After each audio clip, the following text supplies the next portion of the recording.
Bismillah ar-Rahman ar-Rahim. Good evening. You're watching the news from the Sultanate of Oman Television. First, the headlines. The Ministry of Manpower approves the academic calendar for technology colleges 2014 to 2015.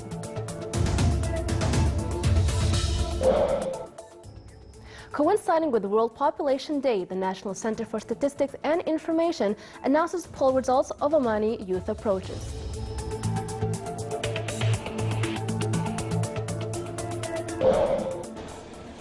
And Al-Arabi says Arab foreign ministers are to hold an emergency meeting on Monday to discuss Israel's military offensive on the Gaza Strip.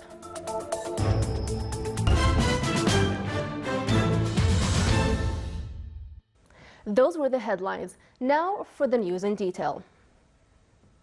His Excellency Sheikh Abdullah bin Nasser al-Bikri, Minister of Manpower, approved the academic calendar for colleges of technology for the academic year 2014 to 2015.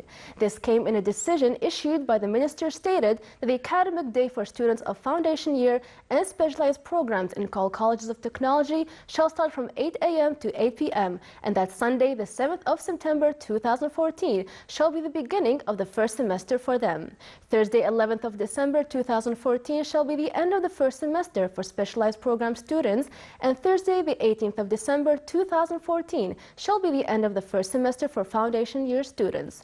With regard to the second semester, Sunday, the 4th of January 2015 shall be the beginning for foundation year students and specialized program students, while Thursday, the 2nd of April 2015 shall be the end of the semester for the foundation year students and specialized program students.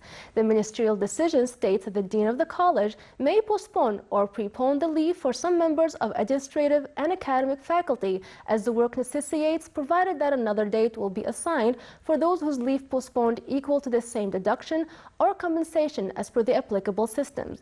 The decision also identifies Sunday, the 19th of April 2015 as the beginning of the summer semester for foundation year students and the start of the second semester leave for specialized program students, while Sunday, the 26th of April 2015 will be the beginning of the summer semester for specialized program students, and Thursday, the 2nd of July 2015 will be the end of the summer semester for students of foundation year and specialized program students. 1,266 citizens from different specializations have been employed in various jobs in the private sector, according to the statistics of the weekly vocation movement of the National Manpower. The income of those employed varied in accordance with their work contracts approved during the 6th till the 10th of the current month, as well as their qualifications. Gulfar Engineering and Contracting Company recorded the highest employment percentage during a week by employing 31 citizens, followed by Omani Consolidated Contractors Company, which employed 28.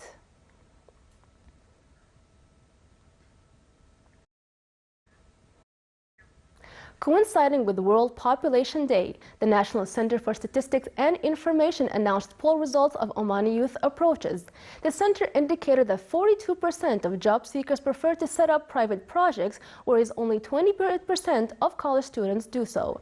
The center added that only 5% job seekers prefer to work in the private sector, whereas 32% of college students do so. It further indicated that the average of monthly income of youth working in private sector reaches around 500 Omani riyals, whereas it reaches around 800 riyals in government sector. On the other hand, youth who have university qualifications get equal income in both the private and public sectors, reaching around 900 Omani riyals. More than 280 million Omani riyals was the total value of Omani deposit certificates. The bulletin issued by Central Bank of Oman pointed out that the interest rate average of those certificates was 0.13%, indicating that their period reaches 28 days and will be matured on the 6th of August 2014, taking into consideration that the interest rate of buyback processes from 9th to 15th of July is 1%.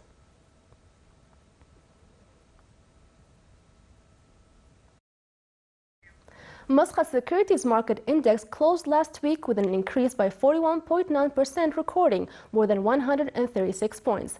The number of increased securities amounted to 23, while 27 declined and 18 securities maintained their performance level. The total number of traded companies reached 68, including 6 in the field of bond sector. Omani telecommunications company Omantel was the most traded company last week, with tradings of more than 4 million Omani riyals.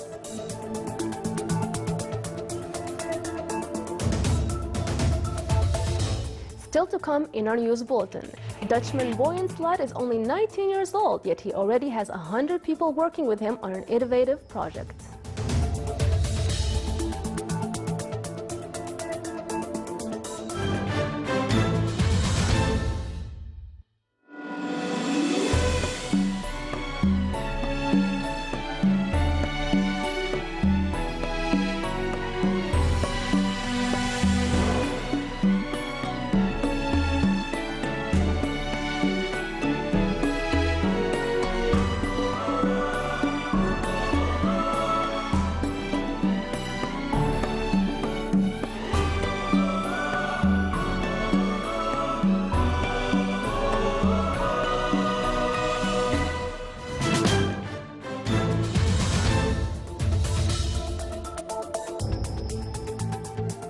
Welcome back to the news from the Sultanate of Oman television.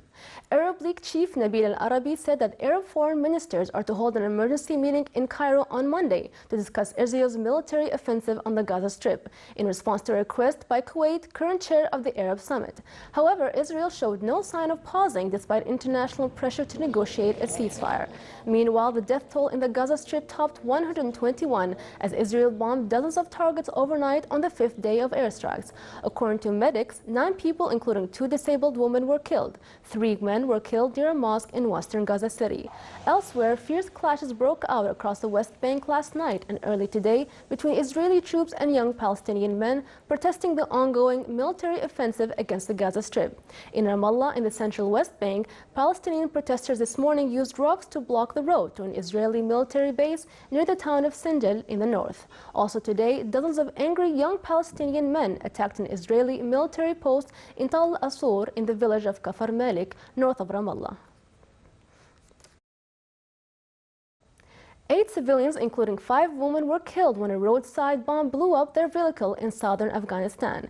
The incident took place days after the Taliban ordered their men to avoid targeting civilians. In a similar incident in the eastern city of Jalalabad, 2 people were killed when a remote control bomb went off. The United Nations said this week that the Afghan war was inflicting an increasingly devastating toll on civilians, with the number of casualties rising by almost a quarter in the first half of this year.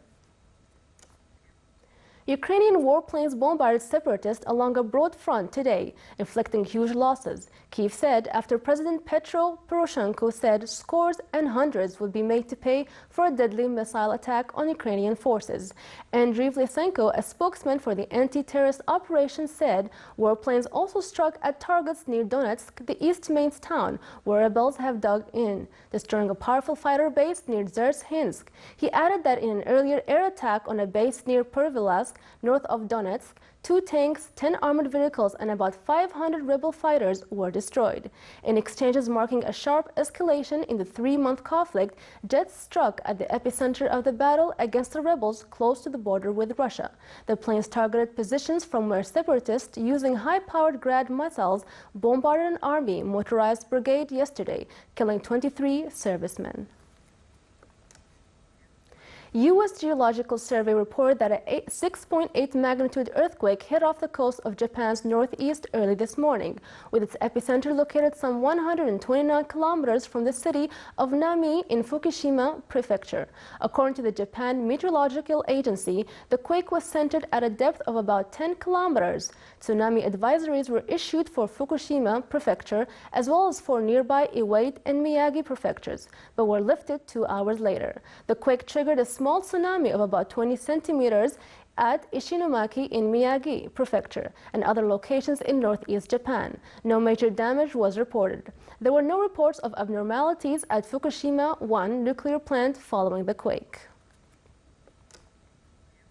A 19-year-old Dutch student devised a revolutionary plan to scoop thousands of tons of damaging plastics from the oceans. Details in the following report. Dutchman Boyan Slat is only 19 years old, yet he already has 100 people working with him on an innovative project to rid the world's oceans of thousands of tons of plastic. Instead of trawling the seas with special nets to catch plastic waste, Slat's idea works by simply waiting for the currents to bring the waste to him. It's a solution he considers to be quicker and cheaper. Why go after the plastics and use nets to kill the sea life if you can also just use solid barriers that you attach to the seabed, and that way you can capture the plastics while the sea life doesn't get harmed. Working with the natural flow of the oceans, the idea is to catch floating rubbish using two 50-kilometre-long floats tied to the ocean floor that form a giant V-shape. The plastic is then stored in a container until it can be collected by boat. Slat found success after posting his project online with an appeal for help. 1 year ago, fortunately, the project went viral on the internet, was being shared millions of times, and this enabled me to assemble a team that grew to 100 people. His team has already completed a feasibility study here in the Azores. Meanwhile, plastic is causing havoc in the oceans. Fish eat small pieces of plastic, which then enters the food chain. Fishing and tourism are also affected. Slat hopes to install his first plastic trap in the North Pacific by 2020, where he expects to be able to collect half of all plastic in the region in just a decade. His idea has been welcomed, but some questions are also being raised. Our greatest objection, though, is that his study is focusing on the middle of the ocean, while we say you have to tackle the problem at the source. Therefore, you could rather develop a trap in a river mouth to prevent pieces of plastic ending up in the ocean. Cutting off the pollution at source may prove to be the harder fight to win, encouraging individuals and industry to dispose of their own litter rather than casting it out to sea.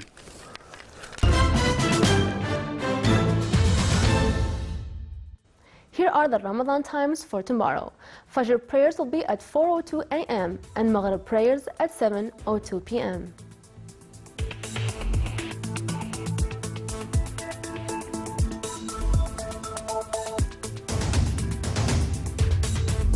Now for the general weather forecast.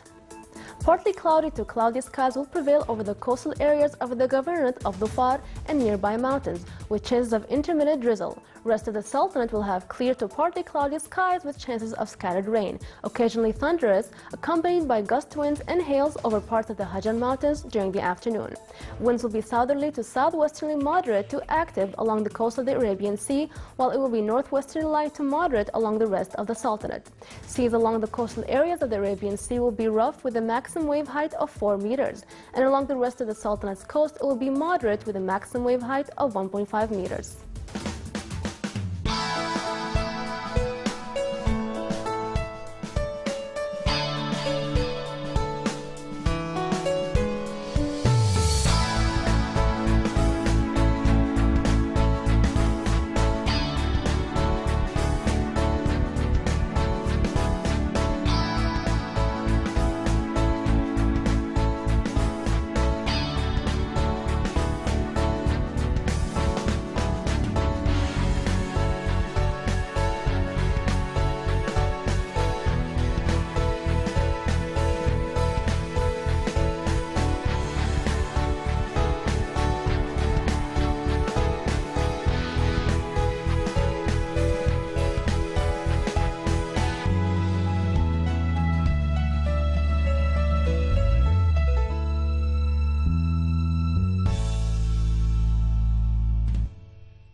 This is the Sultanate of Oman television. Before we end tonight's bulletin, here are the main points once again.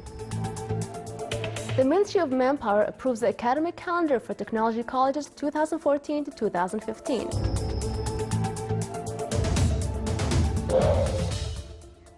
Coinciding with World Population Day, the National Center for Statistics and Information announces poll results of Omani youth approaches.